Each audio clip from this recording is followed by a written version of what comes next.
What's up, guys? Today, I wanted to start the video a little bit differently. I'm going to preface this by saying I absolutely love Dave Mustaine and his work in Megadeth. They were really important to me as a teenager. Okay, don't get all mushy on me now. They've been slowly creeping back into my rotation, and I've forgotten just how good they are. But if I got $1 for every time somebody in my comments said that Dave wrote every song from Metallica, I could probably buy their entire discography. So today, I wanted to discuss if there's any truth to this. Officer Blart reporting from Sector 5.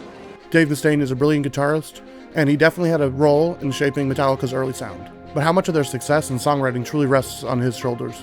Did he really write all of their best music? Or is this just a myth that spiraled out of control? Even though we may never know the answers. In this video, we're going to break down the 6 songs that he contributed to.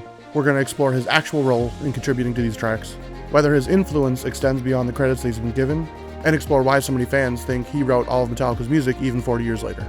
By the end, you'll have a clear picture of what Mustaine brought to the table, and what he left behind. So as we all know, Mustaine left a band called Panic in 1981, and answered an ad in the Recycler. The ad, placed by James and Lars, sought a lead guitarist for their fledgling band. Mustaine arrived to the tryout, set up his gear, and began warming up, but unannounced to him, he had already earned the position. So with Dave on board, they began expanding their material past Hit the Lights. Mustaine provided some of his own compositions, including The Mechanics and Jump in the Fire, which, funnily enough, both songs were about sex. And then collectively as a band, they began writing Metal Militia and Phantom Lord, which Dave also had parts for. Then Ron would leave the band, they would move to San Francisco and add Cliff to the band, and their star began to rise. They were getting so much traction that a new label, Megaforce in New York, wanted to sign them. So they moved all the way across the country, brought Dave with them, and started talks for a record contract. Little did Dave know that they were planning his firing the entire way there, and once they got there, they finally kicked him out of the band, and this led to the creation of Megadeth, because on the way back, he was plotting his revenge against the band that just kicked him out. With Mustaine gone, they brought in Hammett, and they started recording Kill 'Em All. They made some slight changes to the songs. I know a lot of the solos are not one-to-one, but they did use material that Dave wrote, even though he asked them on his way out not to use his stuff. And I agree it's kind of messed up, but that's what they did. They were young, they were dumb, and they felt that they had some kind of right to this music. Then a year later, they're back in the studio recording Ride the Lightning, and this new album included 2 riffs from Dave Mustaine from their earlier days. The bridge riff on Ride the Lightning, and the intro to The Call of Cthulhu. As we all know, Mustaine's biggest contribution to the band was The Mechanics, which Metallica turned into the Four Horsemen. They extended some parts of the song, added some parts to the song, and made it their own, but it's still Dave Mustaine's composition. However, past these 6 songs, Dave Mustaine's contributions to the band are wildly overstated, because in truth, he only wrote a few riffs and a bunch of solos. So why does the narrative persist that Dave Mustaine wrote all of Metallica's music? Let's take a look at all the tracks that he actually had a hand in.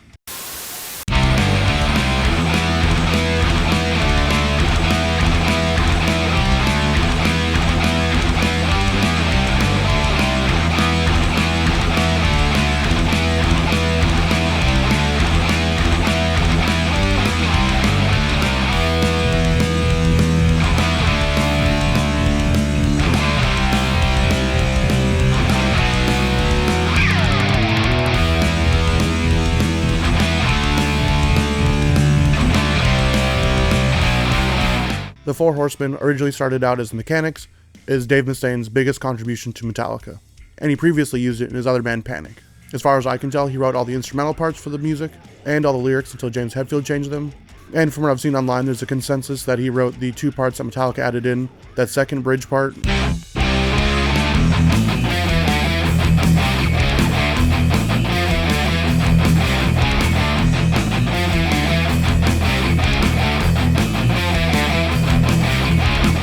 And then the Sweet Home Alabama type thing that he and Cliff came up with while they were driving to practice one day. So as far as I can tell, even though Metallica changed it and slowed it down, it's still mostly Dave Mustaine's composition.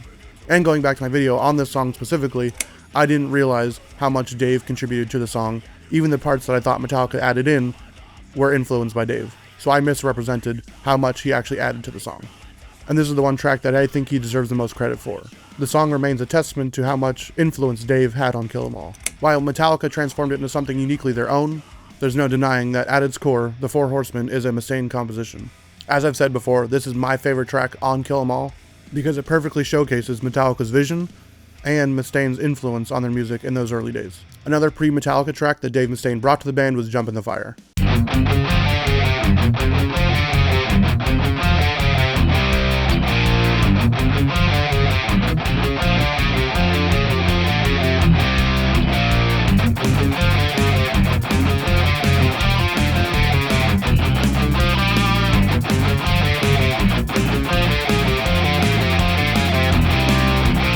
He wrote the song at the age of 16, and he also used it in his band Panic before joining Metallica. Again, the song was originally about sex, but Metallica transformed it on Kill 'Em All. From what I found, Dave brought this song to the band, and James and Lars helped him refine it. So this one's more of a collaborative piece than the Four Horsemen, it sounds like. The only differences I could hear pre-Kill 'Em All was on a live track I found, and they just extended some parts for Kill 'Em All and dropped the lyrics. Mustaine is credited as the main writer for the song. He most likely contributed the main riff of the song, with Metallica helping finalize the structure. While it might have been a track completely written by Dave, it's clear that this one was more of a collaborative effort. Now, here's where things get a little bit murky with the last two songs. We know that Dave contributed to them, but we don't know to what extent. The last two tracks he has credit for are Phantom Lord and Metal Militia. And like with Jump in the Fire, these two tracks seem to be written by the whole band. His exact contributions to these two songs aren't really clear, but from what I could find online, he contributed the bridge for Phantom Lord,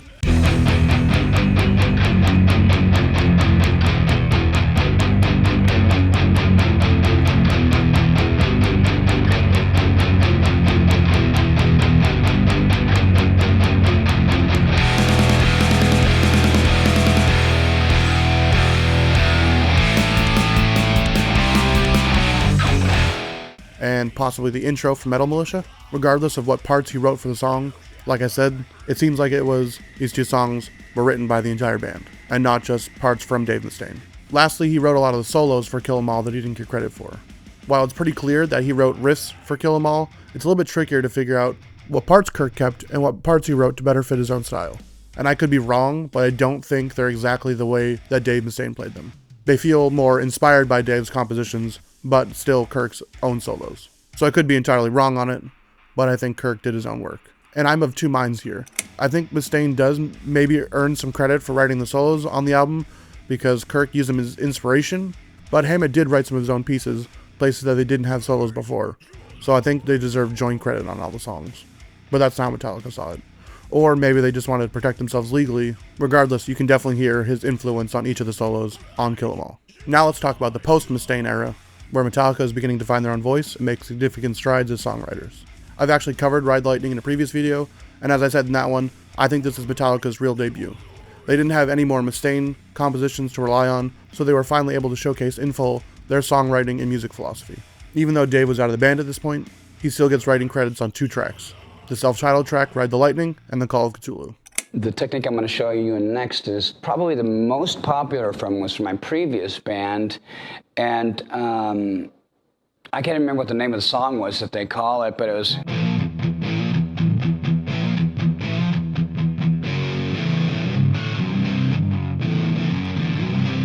whatever the hell that's called. We know for sure that Cthulhu was being worked on during the Kill 'Em All era, so I think it's safe to assume that Ride Lightning was as well, because they had Dave Mustaine's riffs in there. Also, as we all know, Dave contributed the bridge riff to Ride Lightning, that spider chord riff.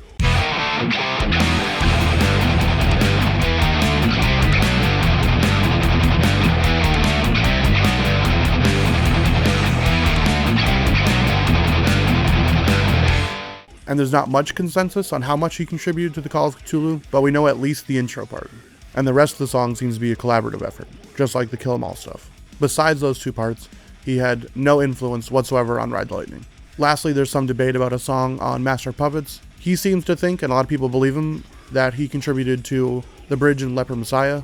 There's some early riff tapes from the Kill 'Em All era that kind of have a similar kind of sounding section on them that almost sound like the bridge of Leper Messiah, but I don't hear it. I can put it up for you guys so you guys can hear.